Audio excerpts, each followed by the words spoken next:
안녕하세요. 생생법률쇼 진행을 맡은 김도희입니다.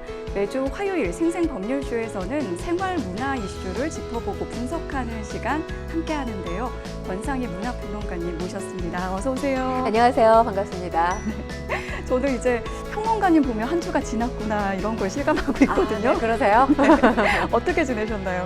뭐 일도 열심히 하고 그리고 글쎄 이게 나이 먹은 티가 난다고 해야 될까요? 네. 꽃이 지고 사실 푸른 잎이 돋는 것에 대해서 지난해까지만 해도 별 의미 있게 이렇게 바라보지 않았거든요. 그런데 요즘에는 길가에 있는 초록초록한 풀잎들 보게 되면 새삼 굉장히 감사하다는 걸 느껴요. 그러니까 예전에는 내 일상이 좀 특별했으면 좋겠다 이렇게 바랬다면 요즘에는 아무 일도 일어나지 않는 이 일상이 상당히 감사하구나. 네. 그래서 매일매일에 되게 감사함을 느끼면서 생활하는 것 같습니다.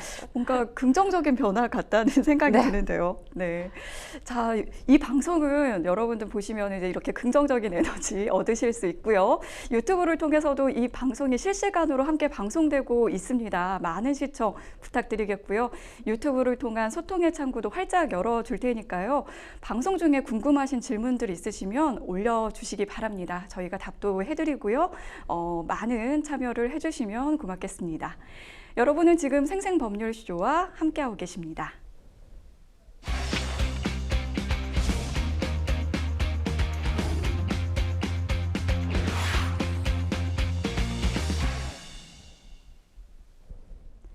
첫 코너는 생생코멘트입니다. 생생코멘트는 각 분야에서 화제가 되고 있는 인물들과 이슈를 주제로 다루는데요. 그 말을 하게 된 배경과 의미가 무엇인지 짚어보는 시간입니다. 매주 화요일은 생활 문화 분야에서 나온 날렵한 코멘트 분석해보고 있습니다. 첫 번째 생생코멘트, 누구의 어떤 말인지 지금부터 만나보시죠. 당사자들과 기억 정리, 서로 응원하기로. 기억 정리? 얼핏 보기엔 나쁘지 않은 발언 같은데 누구의 말일까요? 네, 배우 김희어라 씨가 학교 폭력 논란 이후에 7개월 만에 입장문을 발표했습니다. 이거는 어떤 맥락에서 나온 이야기인가요? 일단 뭐 김희어라 씨가 학교 폭력 논란이 지난 9월에 불거졌었죠. 네. 그리고 나서 최근까지 이 연말에 뮤지컬 공연을 끝내고 최근까지 고향인 원주 미국을 오가면서 휴지기를 가진 것으로 알려졌습니다. 그러니까 대중들에게 학교 폭력 논란 이후에 설 기회를 찾지 못했다 이렇게 볼 수 있는 건데요. 일단 그 당시 발생했었던 학교 폭력 논란 요지를 말씀을 드리면 김희어라 씨가 원주의 한 중학교 재학 시절에 일진 모임인 박상지라는 모임의 네. 회원이었다라는 거죠. 일원이었다는 거죠. 그리고 학교 폭력에 가담을 했다라는 취지의 논란이 불거졌습니다. 당시에 김희어라 씨 측의 입장은 이 관련 카페에 가입을 하기는 했었지만 일진 활동을 한 적이 없었고 학력 폭력을 한 적이 없다. 이렇게 선을 긋는 발언을 했습니다. 그럼에도 논란이 수그러들지 않았던 것이 일단 이때 학교 폭력을 제보했던 최초의 제보자들이 말을 바꾸기는 했어요. 그럼에도 불구하고 논란이 수그러들지 않았던 건 그 논란을 제보한 제보자들 가운데 한 사람은 끝까지 이 주장을 바꾸지 않았습니다. 나머지 분들은 말을 번복했는데 네. 한 분은 끝까지. 근데 그랬다면 이들이 그러니까 말을 바꾼 이들이 왜 허위 주장을 했는지 허위 폭로를 했는지에 대한 해명이 있었어야 했을 것이고 그리고 말을 바꾸지 않은 그러니까 주장을 지금 일관되게 가지고 있는 사람에 대한 입장에 대해서도 뭔가 이야기가 나왔어야 되는데 당시에 이런 이야기가 없었고요. 지금 말씀하셨다시피 7개월 만에 입장문 나온 걸 보면 당사자들과 만나서 오랜 기억을 정리하면서 서로 이해했다.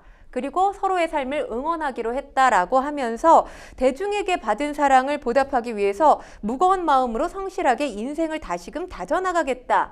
그러니까 복귀를 앞두고 있음을 시사하는 발언이지 않나 이렇게 해석할 수 있어 보입니다. 근데 입장문이 상당히 좀 애매한 것 같은 게 이게 학폭을 인정한 것도 아니고 그렇다고 뭔가 사과를 한 것도 아니고 당사자를 뭐 응원한다. 이게 어떤 의미인지 잘 와닿지가 않습니다. 그러니까 학교 폭력을 저지른 적은 없지만 학폭은 종결됐다. 이게 사실 말이 안 되는 입장이죠. 네. 그러다 보니까 이런 애매모호한 입장 때문에 아직까지도 제기되고 있는 여러 의문점들이 남아있는 게 사실입니다. 사실 소속사 입장문을 보면 어디에도 학폭이라는 단어가 쓰이지 않았거든요. 네. 뭐 아무래도 이 학폭 연예인 또는 학폭 연예인 뭐 학폭과 관련된 의혹들이 제기된 연예인 이런 꼬리표가 붙는 것 자체가 어떤 이미지 하락을 의미하는 것이잖아요. 그렇기 때문에 이번에도 역시나 입장문에 학폭이라는 단어가 쓰이지 않은 것 같은데 이 지금 입장문을 간단하게 정리를 하면 폭로자들과의 오랜 기억 정리, 응원, 그리고 종결, 대중에 대한 사랑보다 요 정도로 정리할 수 있을 것 같습니다. 그런데 이게 이제 보면 하나의 맥락으로 흐르고 있어요. 나 이제 복귀하겠다. 네. 이렇게 해석할 수 있어 보입니다. 왜냐하면 지금 관련 입장문이 보도가 되고 그리고 나서 이제 차기작과 관련된 기사들이 나오고 있거든요. 관련해서 같이 지금 나오고 있는 네. 상황이에요. 그리고 지금 헐리우드 진출설까지 제기가 됐는데 아직은 시기상조라는 게 지금 소속사 측의 입장인 겁니다. 그러니까 이게 지금 사실상 이 입장문이라고 한다면 복귀 선언문에 가까운 입장문이지 않았나. 하지만 학교폭력이 이 관련 논란이 완전히 일단락됐다고 볼 수 있는가? 이 부분에 대해서는 여전히 물음표가 남습니다. 네, 뭔가 제대로 된 해명 없이 우리끼리는 좀 정리했다 이런 입장문 같기도 하고 누리꾼들의 반응은 어떤가요? 아무래도 지금 이 누리꾼들 반응이 다소 싸늘합니다. 누리꾼들이 궁금해하고 있는 게 어떤 거냐면 기억을 도대체 어떻게 정리했다는 거냐. 네. 사실 저도 기억 정리라는 단어는 사실 처음 봅니다. 사실 학폭에서 기억 정리라는 단어가 나오진 잘 않죠. 보통은 그렇죠. 사과를 하거나 인정을 하거나 그렇죠. 네. 그렇기 때문에 네티즌들이 궁금해하는 것도 지금 바로 변호사님께서 말씀하신 그 부분이에요. 네. 그래서 사과를 했고 사과를 받아들였다는 거냐 상대방이 아니면 이 학폭을 했다는 거냐 안 했다는 거냐 이 궁금증에 대해서는 하나도 지금 제대로 답이 나오지 않았습니다. 그리고 사실 학교폭력과 관련해서 아무리 10년 전, 20년 전 그 이전의 일이라 하더라도 이게 과연 정리될 사안이냐, 종결될 사안이냐 이런 의문점들을 제기하는 네티즌들도 상당수 있습니다. 네, 사실 단순히 이게 복귀를 위한 입장문이 아니었다고 한다면 피해자들에게 좀 사과하는 내용이 담겨져 있었어야 될 것 같은데 사실 학폭 미투라는 게 네. 굉장히 대중들의 어떤 학교폭력을 바라보는 시각을 바꿔놓은 게 사실입니다. 이게 사회 악으로 지금 치부될 수밖에 없는 그런 부분인데요. 이 학폭이라는 단어가 가지고 있는 무게가 그러니까 과거에는 어린 시절에 그럴 수도 있지 이렇게 바라봤다면 지금 그 무게감이 상당하다라고 볼 수 있어요. 네. 그런데 최근에도 이제 송하윤 씨, 전종서 씨 학교폭력 의혹이 지금 제기돼 있는 상황이지 않습니까? 이렇게 연예인을 비롯해서 유명인들에 대한 학교폭력 의혹, 이 폭로가 계속되고는 있지만 물론 여기에 문제인 것도 있습니다. 악감정을 가지고 폭로할 것이 없는데 조작된 폭로를 하는 경우도 있기 일부러 때문에 악의를 갖고 네, 그렇습니다. 그런 부분에 대해서는 당연히 비판을 해야 되겠지만 만약 과거에 학교폭력을 저질렀는데 본인 이미지 때문에 지금껏 인정하지 않고 사과하지 않았다면 그 학교폭력을 당한 피해자의 입장을 한 번쯤 생각해 봤으면 합니다. 보통 학교폭력을 당한 피해자들 그 폭력의 기억이 지워지지 않는다고 하죠. 그 흔적을 지울 수 있는 유일한 방법이 상대방, 가해자의 사과라고 하는데 만약 의혹이 사실인 사람들, 사실인 유명인들이 있다면 지금이라도 의혹 인정하고 사과하는 게 본인 이미지, 본인 앞으로를 위해서 더 필요한 일이 아닌가라는 말씀 드립니다. 네, 잘못된 부분이 있다면 좀 인정하고 좀 반성하는 모습으로 또 대중에게 좀 달라진 모습으로 섰으면 좋겠다. 이런 좀 바람이 듭니다. 저희 계속해서 두 번째 생생 코멘트 만나보도록 하겠습니다. XX 힘든데 그만들 좀. 네, XX 왠지 욕설인 것 같은데 욕설이 나올 만큼 격한 발언을 했습니다. 이분은 누굴까요? 네, 바로 김세론 씨입니다. 김세론 씨가 올렸다가 빠르게 삭제한 SNS 게시글 내용이 또 상당히 논란이 되고 있습니다. 네, 비싹했지만 네티즌들이 이 게시글을 보고 다른 인터넷 커뮤니티로 또 나르게 됐죠. 그래서 그 게시물들 확인을 해보면 상사에게 사과하는 법, XX 힘든데 이 비속어기 때문에 XX라고 표현을 하는 겁니다. 네. 그만들 좀 하면 안 돼요. 요즘 따라 꼭 하고 싶은 말 이런 쇼츠 영상을 지금 보시다시피 본인 SNS에 올렸다가 삭제를 한 겁니다. 이걸 놓고 일부 누리꾼들 사이에서는 해당 영상 마치 미안하지 않지만 억지로 사과해야 되는 상황을 표현한 것 아니냐 이런 해석들을 내놓고 있습니다. 그리고 최근에 이 지금 김세론 씨가 연극을 통해서 연기 복귀 시동을 걸었는데 이 대중의 비난 여론이 거세지면서 무산되지 않았습니까? 네, 그렇죠. 이를 두고 대중에 대한 어떤 분노, 이 분노를 순간 참지 못하고 관련 이 영상을 올린 게 아니냐 이런 해석도 있습니다. 이게 참 김세론 씨는 여러 가지로 참 많은 논란이 있었던 배우기도 한데요. 좀 마음이 좀 꽤 좀 심란한 것 같은 그런 모습을 보이네요. 일단 뭐 김세론 씨 논란을 얘기하지 않을 수 없는 게 사실 가장 큰 논란이 있었던 게 2022년 5월에 있었던 음주운전 교통사고였죠. 네. 이때 이제 여러 가지 구조물들 들이받고 나서 경찰이 출동했고 이 경찰에 붙잡혔는데 제가 기억하기로는 벌금형 2천만 원 선고받았던 걸로 기억이 납니다. 네. 그러면서 출연 예정이었던 작품에서 하차하게 됐고 이미 촬영했던 작품이 있었는데 거의 뭐 상당 부분 편집이 됐었던 걸로 알려졌죠. 2년이 지났어요. 그로부터. 그런데도 부정 여론이 계속되고 있는 건 자숙 기간에 대한 어떤 자숙을 제대로 했느냐 여기에 대한 진정성이 의심받고 있는 상황이기 때문입니다. 일단 생일날 이 술 파티를 벌이려고 했던 정황이 포착되기도 했었고요. 또 이 자숙 기간이라고 했지만 이 기간에 뮤직비디오 출연을 하기도 했었고 최근에 논란이 됐던 게 본인 SNS에 또 김수현 씨와 함께 찍은 사진을 올리면서 네티즌들 사이에서는 이 두 사람이 사귀는 게 아니냐 이런 또 이 의혹의 눈초리가 있었습니다. 하지만 김수현 씨 측에서 이 열애설 사실 무근이다라고 하면서 김세론 씨의 이런 행동의 의도 전혀 이해할 수 없다, 알 수 없는 상황이다 이렇게 목소리를 내기도 했습니다. 이런 여러 가지 부정적인 여론, 물론 제가 지금 기억나는 일부만 말씀을 드린 건데 그 외에도 여러 논란들이 계속 꾸준히 있었던 편이었어요. 그러다 보니까 연극 복귀도 무산이 됐던 거고 뭐 본인 입장에서는 MT까지 가면서 굉장히 열의를 보였다고 합니다. 네. 그런데 중요한 건 지금 대중들에게도 이런 모습을 계속해서 노출하는 것이 본인 이미지 추락을 본인이 또 만드는 일이 되거든요. 자꾸 자초하고 있는 그렇죠. 좀 그런 안타까운 모습을 보여주고 근데 있어요. 만약 정말 본인이 연기에 대해서 진정성이 있어서 정말이지 연기로서 대중들에게 다시 앞에 서고 싶다라는 생각이 있어서 연극 출연을 결심했고 연습을 했다라면 대중 비난이 있었어도 저는 강행했어야 됐다고 생각을 합니다. 왜냐하면 연극이라는 작업이 드라마하고는 다르게 사실 한 달에서 많게는 한 달 반 정도 이 협업을 하는 작업이지 않습니까? 네. 그렇기 때문에 이 상황에서 지금 5월 초에 공연이 예정돼 있어요. 이 상황에서 저는 대중의 비난 때문에 할 수 없습니다라고 한 건 연극 제작진에게도 상당히 피해를 준 것이거든요. 그렇기 때문에 본인이 뭔가 본인 존재감을 너무 빨리 알리려고 했던 이 패착이지 않았나라는 생각도 듭니다. 네. 복귀를 하기에는 좀 시간이 좀 필요한 것으로 보이나요? 어떻게 보시나요? 왜냐하면 네. 2년이라는 자숙기간, 2년이라는 시간만을 놓고 본다면 이 자숙기간의 진정성만 보였더라면 대중들이 지금 연극 복귀에 대해서 비판하지 않았을 거라고 생각을 해요. 네. 하지만 여러 논란들을 끊임없이 본인이 생산해내면서 과연 자숙을 하는 게 맞느냐라는 의구심이 들 수밖에 없는 상황 본인이 초래하지 않았습니까?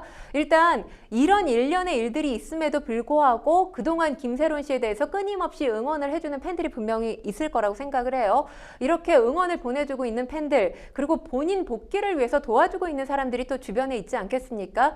이 사람들만이라도 생각을 한다면 이제부터라도 제대로 된 자중의 시간 가졌으면 합니다. 네, 사실 이 사회적으로 무리를 빚은 연예인들 자숙 기간을 어느 정도 둬야 하느냐 이게 뭐 물리적으로 이렇게 딱 측정할 수는 없지만 그만큼 이제 대중들이 좀 차갑게 좀 식은 그 마음을 달래기 위해서는 정말 말씀해주신 것처럼 진정성 있는 그런 모습을 더 보여주셔야 되지 않을까 그런 좀 안타까운 생각이 듭니다.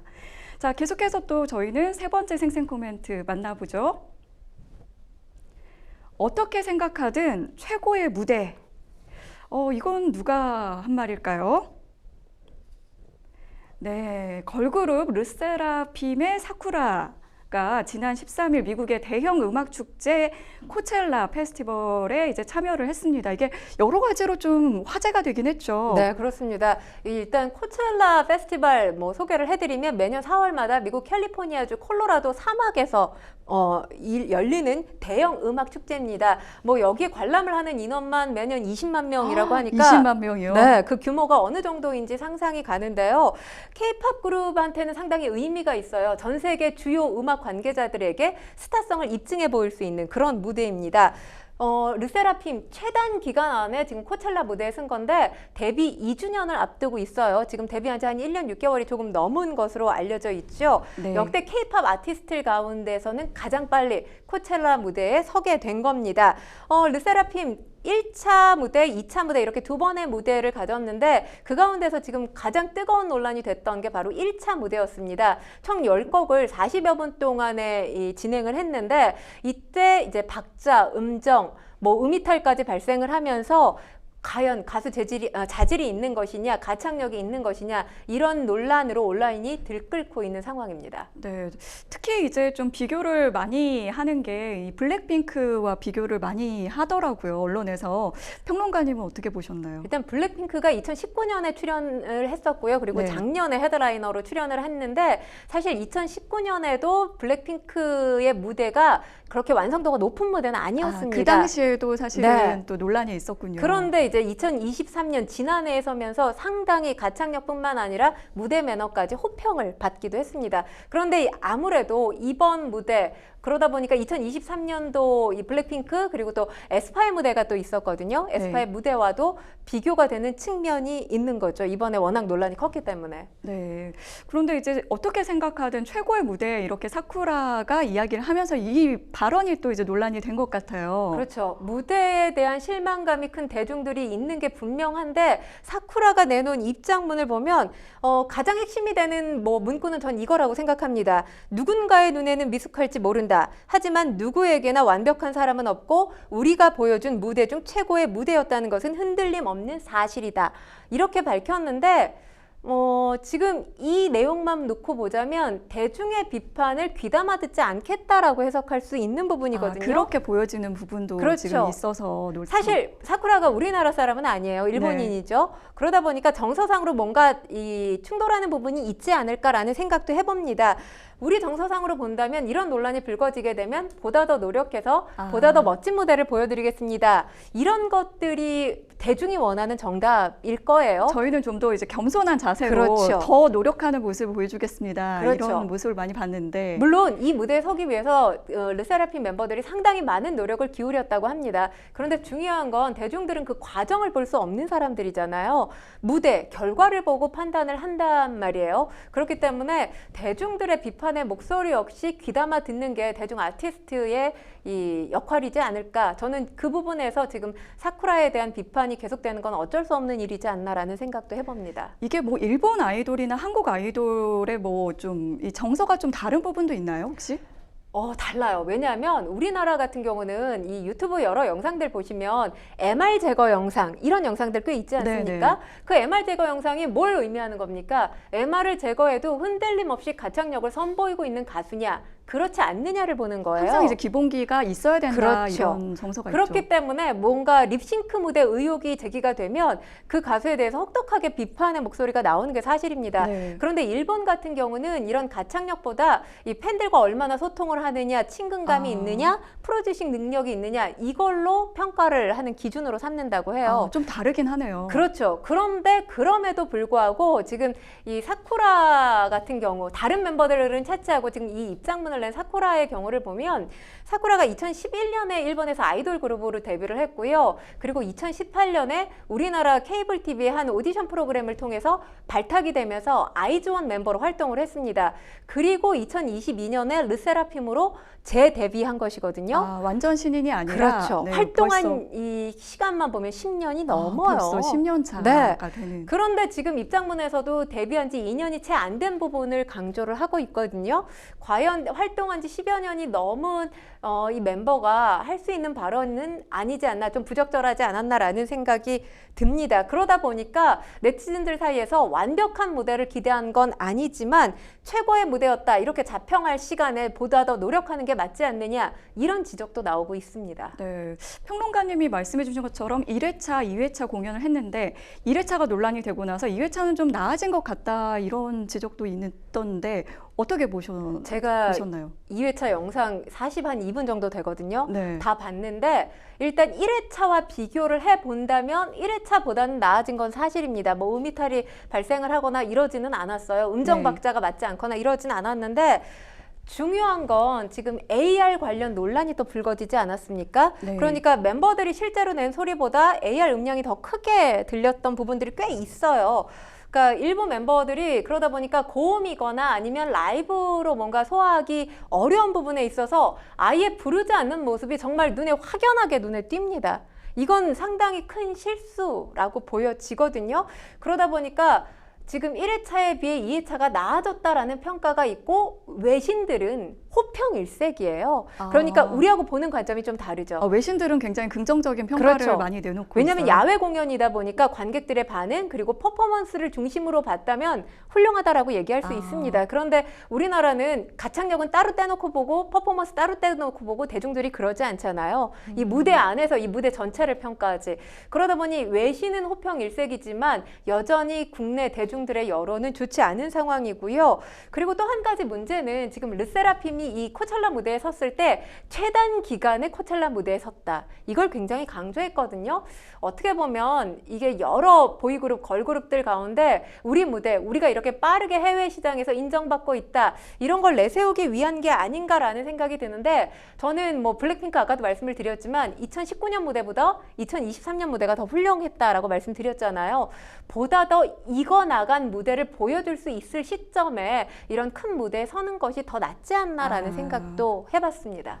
그래도 이제 현장 반응은 굉장히 뜨겁고 좋았다, 이런 얘기를 해주셨는데, 뭐 1년 6개월밖에 안 됐으니까 이제 데뷔한 지도 얼마 안 됐는데 이렇게 너무 이렇게 지적만 하기보다는 좀 그 긍정적인 시선으로 좀 바라봐야 하지 않을까, 이런 의견들도 또 있더라고요. 물론 그런 의견이 있는 게, 지금 네. 이 AR을 사용하는 게 30%에서 한 70%가량 AR 사용하는 게 통상적인 일이라고 합니다. 근데 우리가 AR을 썼는지 쓰지 않았는지 전혀 알 수 없었던 게, 그만큼 무대가 완벽했기 때문에 그동안에 보이그룹, 걸그룹들에서 이런 부분들이 지적되지 않았던 거거든요. 네. 이런 지적이 됐다면 다시 돌아봐야 되겠고요. 그리고 중요한 건 르세라핌에게 제가 얘기하고 싶은 건, 함께 코첼라 무대 이제 하루 차이로 아마 먼저 섰던 걸로 제가 기억을 하는데, 에이티즈 같은 경우는 K-팝 그룹, 보이그룹 가운데 가장 처음으로 지금 코첼라 무대에 섰거든요. 네. 근데 라이브 퍼포먼스 완벽했습니다. 그러니까 르세라핌 멤버들이 더 비교가 될 수밖에 없겠네요. 이 영상을 한번 보고 우리가 나아가야 할 부분, 우리가 고쳐야 할 부분 좀 생각을 했으면 하는 바람도 있습니다. 네, 응원하는 마음에서 또 이제 기대에 좀 부응했으면 좋겠다, 그런 마음에서 또 지적이 나오는 게 아닌가, 그런 생각이 듭니다. 지금까지 생생 코멘트 만나봤고요. 저희는 뉴스픽스로 돌아오겠습니다. 여러분은 생생법률쇼와 함께하고 계십니다.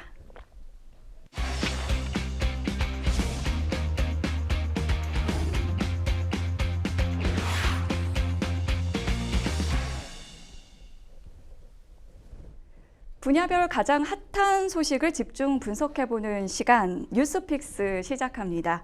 매주 화요일에는 생활, 문화 분야 주요 이슈들을 짚어보고 있는데요. 오늘 만나볼 첫 번째 주제는 K-드라마 인기인데 치솟는 출연료에 업계는 위기입니다. 저는 이제 K-드라마 하면은 오징어 게임, 더 글로리가 이제 제일 먼저 생각이 나는데, 전 세계적으로 사랑을 받으면서 정말 엄청난 화제를 불러 모았던 그런 기억이 나요. 그런데 이 K-드라마가 왜 위기인 건가요? 일단 드라마 제작 편수를 좀 한번 들여다볼 필요가 있어요. 네. 2022년을 보면 OTT 플랫폼 그리고 국내 방송사를 통해서 공개된 드라마가 141편으로 역대 최고였습니다. 네. 그런데 지난해 보면 123편으로 감소했고요. 올해는 한 100편 정도 될 거다, 이렇게 전망이 나오고 있습니다. 이걸 보다 더 세부적으로 들어가 보면 글로벌 OTT를 공개되는 드라마 수가 줄어드느냐? 그건 아닙니다. 그 수는 유지되는 반면에 국내 방송사 그리고 토종 OTT의 드라마는 줄어드는 겁니다. 그러다 보니까 사실 지금 한국 드라마 국내를 넘어서 세계 시장에서 호평을 받고 있지만 아이러니하게도 국내 드라마 제작 시장 이 편수만 놓고 보더라도 상당히 위기 상황인 건 사실입니다. 아, 국내 방송사랑 토종 OTT의 드라마가 지금 축소가 되고 있는 거군요. 네. 이 가장 큰 원인으로는 이제 스타 배우들의 이 높은 출연료를 꼽는 분들이 많던데 어느 정도로 비싼 건가요? 일단 뭐 요즘에 가장 많이 사랑을 받고 있는 드라마 하면 김수현 씨가 주연을 맡고 있는 눈물의 네, 여왕 네. 빼놓을 수가 없죠. 네, 저도 매주 보고 있습니다. 네, 안 볼 수 없는 드라마인데 이 드라마에 출연하는 김수현 씨의 회당 출연료가 수억 원에 달한다. 그러면서 이제 화제를 모으기도 했습니다. 일단 뭐 막강한 자금력을 가지고 있는 이 글로벌 OTT들, 이 OTT들을 중심으로 해서 특 A급 배우들을 선점하기 위해서 이 A급 배우들의 이른바 몸값이 상당히 폭등한 게 사실입니다. 근데 중요한 건 이 몸값이 글로벌 OTT 시장에서만 적용되는 게 아니라요. 뭐 그런 설이 있잖아요. 한 번 오른 몸값은 내려가지 않는다라는 일단 속설이 올라가면은 이제 내릴 수가 그렇죠. 없다. 그러다 보니까 국내 방송사를 통해서 또는 국내 토종 OTT를 통해서 공개되는 드라마에서도 이 특 A급에 해당되는 배우들 똑같은 몸값, 똑같은 출연료를 요구한다는 게 이 업계의 볼멘 소리이기도 합니다. 사실 드라마 한 편에 요즘 주인공 한 명의 이 출연료가 100억을 상회하는 경우도 상당히 있다고 해요. 이런 사실, 이런 현실이 드라마를 제작하지 말라는 것과 같다라는 목소리가 업계에서 나오고 있습니다. 그럼 업계에서는 이제 좀 출연료에 좀 제한을 둬야 한다 이런 얘기를 할 수밖에 없는데 현실적으로 근데 아까 저희가 이야기를 나눈 것처럼 한 번 오르면은 이걸 다시 또 내리기가 쉽지가 않은데 이게 가능할까요? 이게 정부 차원에서 이런 규제 정책이 가능하냐? 중국 같은 경우는 지금 규제를 하고 있는 상황이거든요. 중국의 경우요. 중국이 한때 배우들의 천국이었습니다. 그러니까 주요 배우들, 탑 A급 배우들이 원하는 대로 출연료를 다 지급을 했거든요. 네. 그러면서 우리와 지금 비슷한 문제가 발생을 하면서 2022년에 중국에서 발표한 자료를 보면 중국에서 배우 출연료 전체 제작비의 40%를 넘지 않게 하고 있고요. 또 주요 배우 개런티 전체 출연료의 70%를 넘지 않도록 규정하고 있습니다. 이건 아예 제도적으로 그렇게 네. 마련을 한 건가요? 그렇기 때문에 우리나라에서도 이런 제도, 이런 규제 정책이 좀 있어야 되지 않느냐라는 목소리가 나오고는 있지만 이게 지금 현실적으로 어려워 보이는 게 유인촌 장관이 최근에 한 발언을 보면 어려워 보인다는 느낌이 듭니다. 제작비 상승 문제가 과거부터 늘 나왔던 얘기고 아까 얘기했다시피 배우의 몸값이 한번 오르면 내려가지 않는다는 특징이 있기 때문에 결국은 해외 진출 시장을 키울 수밖에 없다. 그러니까 정부 차원에서 가이드라인을 제시하는 일은 현재로서는 없을 것 같지 않나 이런 뭐 생각을 해볼 수밖에 없는 대답입니다. 그러니까 이게 정부 차원에서 규제를 하게 되면 자유시장 질서에 위배되는, 배치되는 측면이 있는 건 사실입니다. 하지만 지금 수익은 줄고 또 제작 환경이 나빠지고 있지 않습니까? 이런 상황에서 이 국내 업계에서 어떤 정부 주도가 아니더라도 업계 차원에서라도 이 같은 목소리, 단합된 목소리로 가이드라인 제시는 해야 되지 않느냐 이런 목소리가 계속해서 나오고 있습니다. 네, 그리고 이제 출연료를 이게 톱스타 위주로 이렇게 좀 짜여져 있는 이 판 자체를 바꿔야 된다 이런 목소리도 있더라고요. 그러니까 연기 정말 잘하는 신인 배우들을 캐스팅해서 그러면 아무래도 좀 제작비에 여유가 있지 않겠습니까? 이 남는 제작비로 이 작품의 퀄리티를 올려야 된다 이런 목소리에 저는 뭐 100% 동의를 합니다. 설득력이 있다고 생각하는데 사실 해외에서 호평을 받고 사랑받은 K 콘텐츠들을 보면 우리나라 유명 배우를 캐스팅했기 때문에 호평받은 적이 별로 없어요. 작품성이 좋았기 때문에 그 배우까지 덩달아 글로벌 배우로 몸값이 오르게 된 경우가 있죠. 대표적인 경우가 이제 오징어 게임 같은 경우 물론 이정재 씨가 우리나라 탑 배우인 건 사실이지만 오징어 게임 출연 이전과 이후로 이 이정재 씨와 관련된 출연료가 엄청나게 달라졌다라는 목소리가 나오지 않습니까? 그러니까 작품성에 보다 더 착안을 한다면 지금 제기가 되고 있는 문제들 어느 정도 극복이 가능하지 않겠느냐라는 게 또 업계가 바라는 희망사항 중에 하나입니다. 네, 굉장히 좀 안타까운 것 같은 느낌이 드는 게 상황이 이렇다 보니까 또 이제 작품을 만들기가 어렵고 또 작품이 없다 보니까 그 배우분들이 이제 출연할 수가 없는 상황이잖아요. 그래서 뭐 자기가 직접 만들거나 이런 또 사례가 있다고 하더라고요. 일단 사실 뭐 최근에 여러 유튜브들을 보면 연예인들이 또 출연하는 유튜브들이 많지 않습니까? 네. 고현정 씨나 김하늘 씨, 뭐 탑 배우 중에 탑 배우예요. 그런데 이 배우들이 지금 출연할 작품이 없다라고 이 유튜브 채널에 출연을 해서 이야기를 하고 있는 상황입니다. 김지석 씨 같은 경우 연기가 너무 하고 싶은데 캐스팅이 안 된다고 해요. 그러다 보니까 김지석 씨가 자기의 이야기를 그린 드라마를 직접 제작을 하고 있습니다. 그래서 이제 유튜브 콘텐츠를 통해서 공개를 하고 있는 건데 그런 사례도 있을 뿐만 아니라 배우 이장우 씨 같은 경우는 과거에 주말 드라마 또는 일일 드라마 굉장히 단골 주연 배우였어요. 네, 자주 등장을 했죠. 네.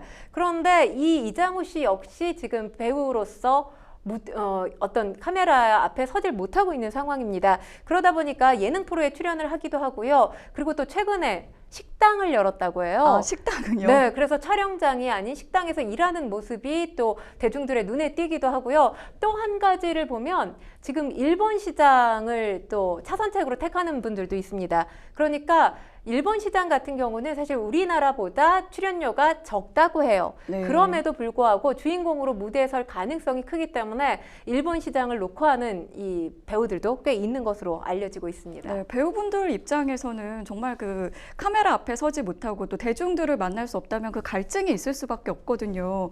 그 이러한 뭐 K 콘텐츠나 K 드라마에 닥친 위기 해결하려면 뭐 어떻게 해야 될까요? 사실 이런 제작비 때문에 문제가 된다는 것, 그러니까 제작비에 문제가 생기면 K 콘텐츠의 질이 떨어질 수밖에 없겠죠. 그러면 K 콘텐츠가 지금 해외 시장에 가지고 있는 위상 떨어질 수밖에 없습니다. 결국에는 뭐 소비 환경이 나빠질 수밖에 없다라고 보여지는데요. 저는 아까 제가 정부가 나설 가능성이 별로 없다라는 말씀을 드렸지만 정부가 손 놓고 있을 건 아니라고 생각이 듭니다. 이 보다 문제 적극적으로 나서야 된다. 네, 공론화 시켜야 되고요. 그리고 글로벌 시대로 지금 K 콘텐츠가 접어들지 않았습니까? 그런 상황에서 이걸 계속해서 유지해 나가려면 새로운 가이드라인 제시가 분명히 필요하다고 생각합니다. 그리고 또 한 가지, 배우들 역시 이 어떤 드라마가 인기를 끄는 데 있어서 본인 한 사람만의 역량으로 드라마가 인기를 끄는 건 아니잖아요. 협업의 산물이기 때문에 상생의 길이 어떤 것인지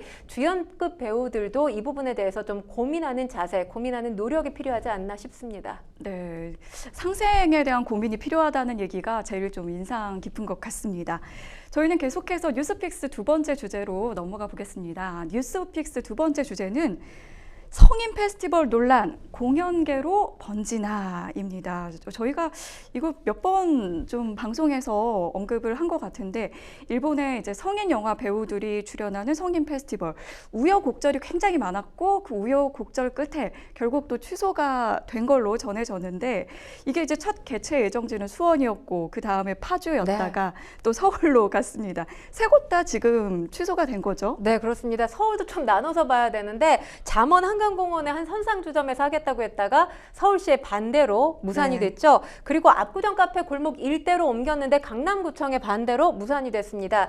그러면서 강남구 신사동의 한 바에서 개최하겠다고 했다가 지자체들이 연이어서 행사 개최를 막고 있고 이 논란이 계속해서 증폭되면서 출연자들의 안전을 답보할 수 없는 상황이기 때문에 취소하겠다. 이것이 바로 지금 이 행사 주최 측의 입장인 겁니다. 그런데 이게 취소가 되면은 좀 잠잠해져야 되는데 오히려 그 논란의 불씨가 더 커지고 있는 그런 모습이거든요. 온라인 커뮤니티 상에서는 이 찬반 그 논란이 상당하다고 하더라고요. 네, 그러니까 이게 지금 이 찬반 논란이 찬반 논란뿐만 아니라 젠더 갈등으로 이어지지 않을까 우려가 되고 있는 상황인데요. 이 성인 페스티벌을 둘러싼 쟁점, 뭐 간단히 요약을 하면 성을 상품화하는 행사이기 때문에 개최돼서는 안 된다의 입장과 불법이 아닌 이상 문화 행사로 봐야 하는 것이기 때문에 이 문화 행사에 과연 공권력이 칼을 들이대는 게 맞느냐, 이런 목소리가 팽팽하게 지금 나눠져 있는 겁니다. 정치권으로 불똥이 튀기도 했는데요. 천하람 당선인 같은 경우는 모든 남성들의 성적 자기결정권 인정해야 된다라는 취지에서 지금 이 성인 페스티벌 찬성을 하고 있고요. 이재준 수원시장 같은 경우는 수원시에서 이런 행사가 다시 개최된다고 해도 본인은 똑같은 결정을 하겠다, 반박하는 목소리를 내고 있습니다. 일단 지금 네티즌들 의견 좀 말씀을 드릴게요. 성인 페스티벌 참여 성인의 정당한 권리라고 주장하는 찬성 측 입장이 있습니다. 이 다양한 성격의 형태의 문화와 또 이 공연 활동에 대해서 어떤 식으로든 관청이 개입하는 것 자체가 문제가 된다라는 목소리가 있고요. 네. 반대하는 측의 목소리도 또 큰데요. 여성을 거래하는 물건 취급을 하는 페스티벌이 과연 문화냐, 이런 목소리를 내고 있습니다. 여성의 몸을 구경하고 신체를 만지게 두는 것, 잘못된 성문화를 전파하는 일이 될 수 있기 때문에 반드시 막아야 된다라는 의견이 존재하고 있습니다. 네.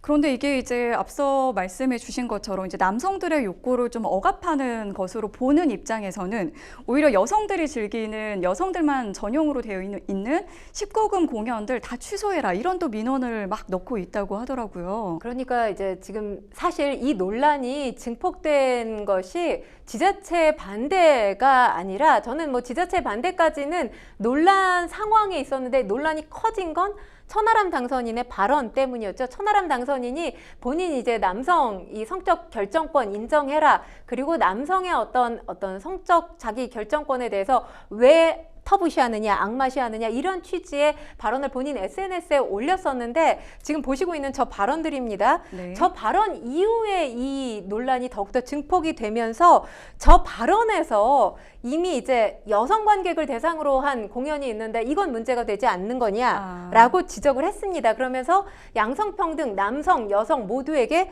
동일하게 적용되어야 되는 기준이다, 이렇게 밝힌 건데, 지금 보면 명보 아트홀에서 와일드라는 이 뮤지컬 공연이 지금 진행이 되고 있고요.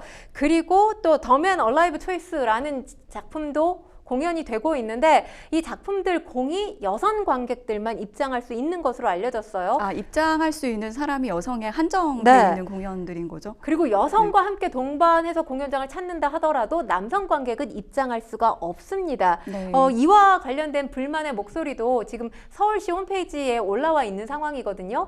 그러다 보니까 지금 이 또 오세훈 서울시장이 관련 입장을 내놨어요. 본인 유튜브 채널을 통해서 남녀 차별을 하는 것이 아니라 장소와 관련된 문제다라고 얘기를 하고 있습니다.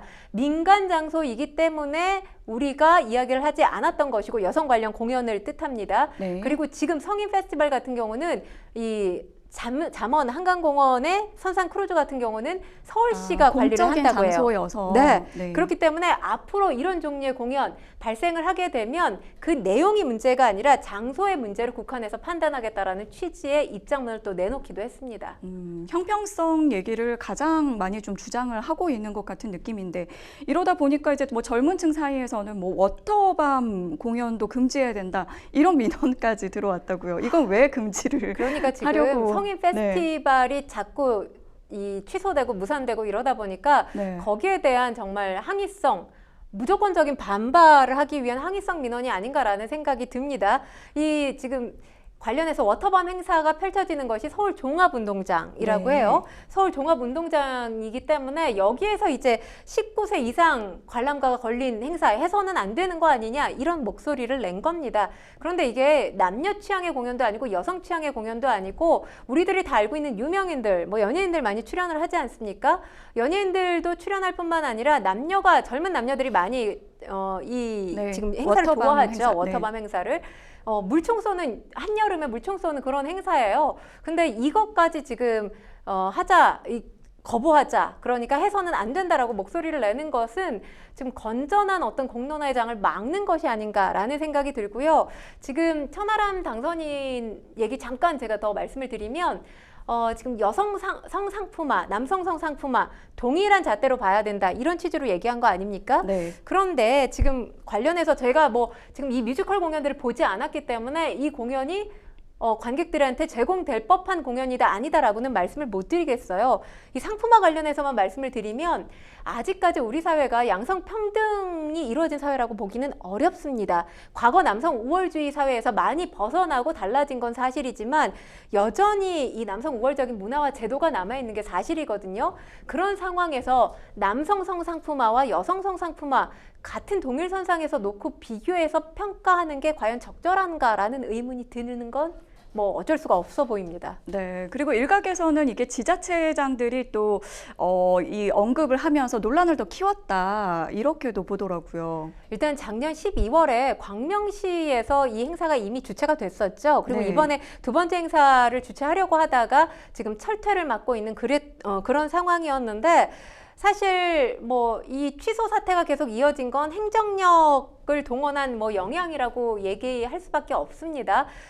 근데 이 행사 자체를 사실 막을 수는 없어 보여요. 네. 왜냐하면 이게 법적으로 따져봤을 때 불법 행사는 분명히 아니거든요. 뭐 행정당국도 이를 모를 리는 없어 보입니다. 하지만 수원시 같은 경우는 일단 학교 근처에 행사장이 마련됐었기 네, 때문에 학교에서 굉장히 지금 근접한 네. 거리여서 그렇기 때문에 논란이- 학부모들의 민원이 있었던 게 사실이고 또 여기에 여성단체를 비롯한 시민단체의 목소리가 있어서 지자체들마다 이런 어떤 시민들의 목소리를 외면하기 상당히 어려웠을 것으로 보입니다. 하지만 문제인 건 이게 지금 주최 측의 노이즈 마케팅이 되고 있다는 거죠. 그러니까요. 오히려 논란 속에 그 홍보가 더 된 것 같은 그런 상황입니다. 이 주최 측은 오는 6월에 오히려 그 배우들 초청 규모를 두세 배 늘려서 개최를 하겠다 이런 얘기를 했어요. 지금 원래 출연하려고 했던 일본 성인 배우들이 9명이었다고 해요. 네. 근데 지금 6월에 다시 개최하겠다라고 발표를 하면서 내놓은 목소리는 20명에서 30명가량 출연을 시키겠다라고 규모를 합니다. 엄청 키워가지고. 네, 그래서 네. 지금 뭐 관련 배우들 소속사하고 협의 중에 있다라고 해요. 그리고 장소 한 발 더 나갔습니다. 민간 시설뿐만 아니라 공공시설도 찾아보겠다라는 입장입니다. 네. 어쨌든 우리 행사는 불법이 아니라는 거죠. 그리고 지금 오세훈 서울시장이 일단 이 민간 공연장에는 관여하지 않겠다라는 입장을 밝히면서 재추진에 뭔가 탄력을 받은 듯한 모습도 읽힙니다. 네. 성인 페스티벌 이대로 좀 개최해도 괜찮을지 어떻게 평론가님은 어떻게 보시나요? 일단 제가 지난 시간에 저희가 이 이슈를 잠깐 다뤘을 때도 네. 반대의 목소리를 말씀을 드렸습니다. 지금 간과하고 있는 게 있어요. 지난 12월에 열렸던 광명시의 성인 페스티벌을 한번 들여다볼 필요가 있습니다. 이 페스티벌에 문제가 제기됐던 게 2005년생 아이돌 멤버가 출연을 했습니다. 여기서 유사한 성적 노출을 하고 유사 행위를 했기 때문에 문제가 됐고 그걸 또 그대로 촬영을 해서 공개를 했어요. 네. 그래서 이때 이제 이 자체가 아동 성착취물 유포한 거 아니냐 이런 논란이 제기되고 있었거든요. 지금 흐름을 본다면 광명시에서 12월에 했고 원래는 4월에 수원에서 하려고 했던 거 아닙니까? 6월에 어디선가 개최를 하려고 노력을 하겠죠. 그러다 보면 이게 돈이 되는 사업이다 인식을 하면 몇 달에 한 번씩 할 가능성 배제할 수가 없습니다. 그런데 중요한 건 지금 첫 번째 성인 페스티벌이 개최됐을 때 불거졌던 문제에 대해서 주최 측이 단 한 번이라도 재발 방지 약속을 했나요? 그런 약속이 단 한 번도 없었어요. 그리고 일단 반대하고 있는 지자체들을 대상으로 해서 법적 소송, 손해배상 청구 소송하겠다 이런 목소리만 지금 내고 있거든요. 그와 관련해서도 저는 두 번째 성인 페스티벌에서 이런 문제가 발생하지 말라는 법이 있을까라는 의구심이 하나 들고요. 네. 그리고 지금 보면 1회 성인 페스티벌에서 공개된 영상들, 뭐 저는 보지 않았습니다만 관련된 보도들 보면 성인 영화 배우들 무대에 서서 이 치마를 들추고 엉덩이 맞는 모습이 보인다고 합니다. 네. 이게 이 국민동의 청원에 이 성인 페스티벌 유사 성매매 행사 아니냐 이렇게 규정한 것을 보면 어느 정도 수긍이 가는 장면이지 않을까라는 생각이 들거든요. 이런 부분도 우려가 되고요. 그리고 또 한 가지 언급을 하자면 제가 지난 시간에도 언급을 했지만 VIP 티켓이 350만 원에 네네. 가까워요. 아무리 이게 내돈내산이라고 하더라도 보통 대중의 정서, 국민의 정서, 그리고 국민의 눈높이나 상식 수준에 맞는 티켓 가격인지 뭐 이 티켓 가격만 봐도 사실 이게 바람직한 행사에 맞는 티켓 가격인 것인지에 대한 뭐 의구심이 제기가 될 수밖에 없기 때문에 저는 사실 이 페스티벌 뭐 앞으로는 모르겠습니다만 지금은 시기상조 반대 입장입니다. 네, 약간 좀 우려가 되는 부분이 많다 이런 얘기를 해주셨고요. 저희 뉴스픽스 마지막 주제로 바로 넘어가 보도록 하겠습니다. 뉴스픽스 마지막 주제는 장애인의 날 데뷔한 청각장애 아이돌입니다. 3인조 아이돌 그룹 빅오션이 지난 20일이었죠. 장애인의 날에 데뷔 무대를 가졌습니다. 저도 이제 영상을 좀 찾아봤는데 굉장히 그 데뷔 무대가 좀 뭉클한 그런 느낌을 주더라고요. 네, 그렇습니다. 이 국내 최초의 청각장애인으로 구성된 아이돌 그룹이라고 말씀을 드려도 될 것 같은데요. 네. 3명의 멤버 모두가 청각장애인이죠. 찬현은 11살 때, 또 현지는 3살 때 고열로 청력이 손상됐다고 하고요. 지석의 경우는 선천적으로 청각장애가 있었다고 합니다. 1세대 아이돌 대표 그룹 하면 H.O.T를 빼놓을 수가 없죠. H.O.T의 빛을 리메이크한 앨범을 선보인 건데요.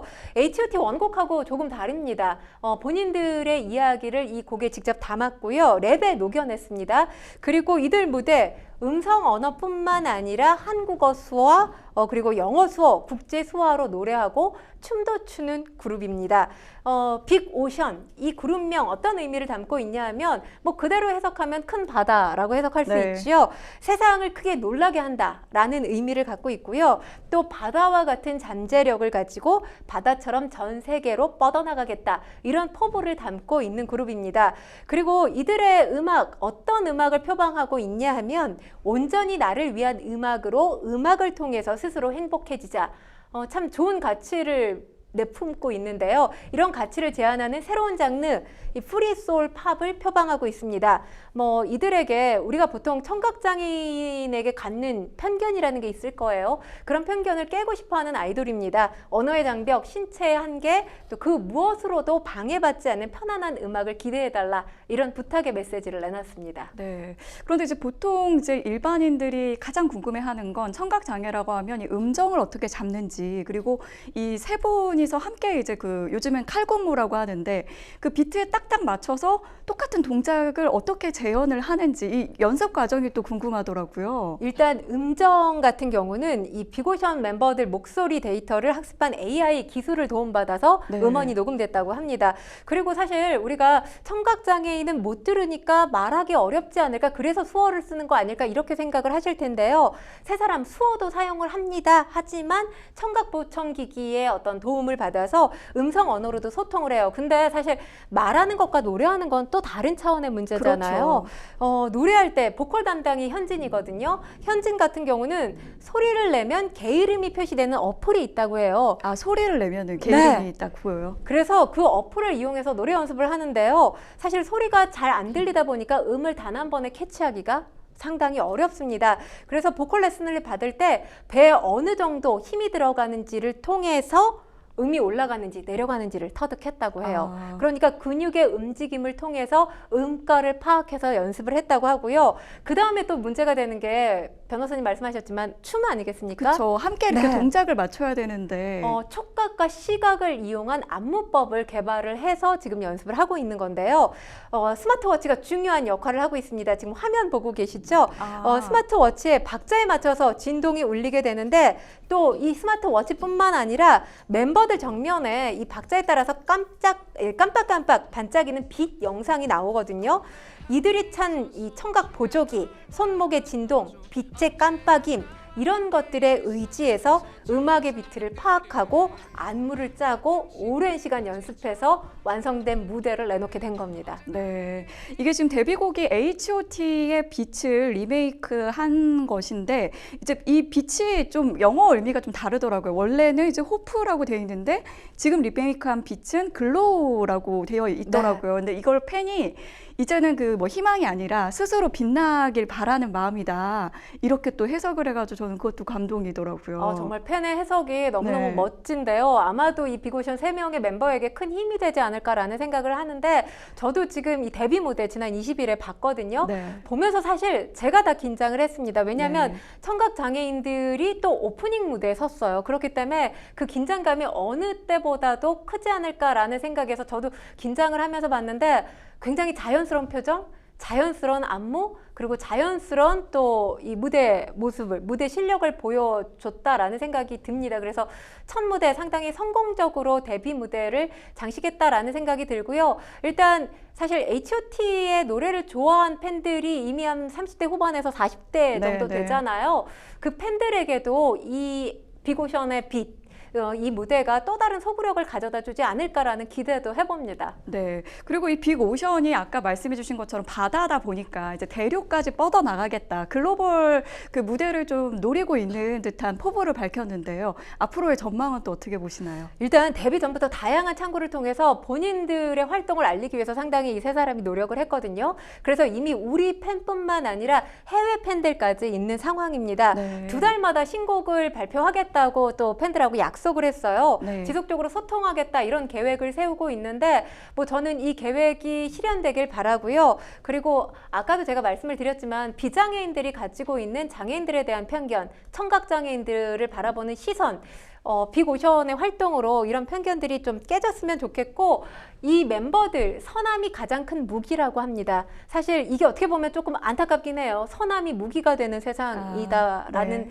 느낌에서 안타깝긴 합니다만, 또 지금 여러 가지 논란이 계속 제기되고 있는 게 연예계이지 않습니까? 그런 가운데서 서남, 그러니까 무대에서 보여지는 스타성뿐만 아니라 무대 뒤에 서남까지도 팬들에게 소구력을 상당히 넓혀줄 수 있는 요인이 될 수 있다고 생각을 합니다. 그렇기 때문에 지금 이 빅오션의 무대뿐만 아니라 또 빅오션을 돕고 있는 다른 엔터 업체들도 상당히 많다고 해요. 이렇게 연이어져서 선한 영향력, 우리나라뿐만 아니라 세계 시장 속에서 좀 빛을 발했으면 하는 바람입니다. 네, 저도 그런 같은 마음입니다. 자, 오늘 함께 해주신 권상희 문화평론가님 고맙습니다. 고맙습니다. 네, 저희가 준비한 소식은 여기까지입니다. 시청해주신 여러분 고맙습니다.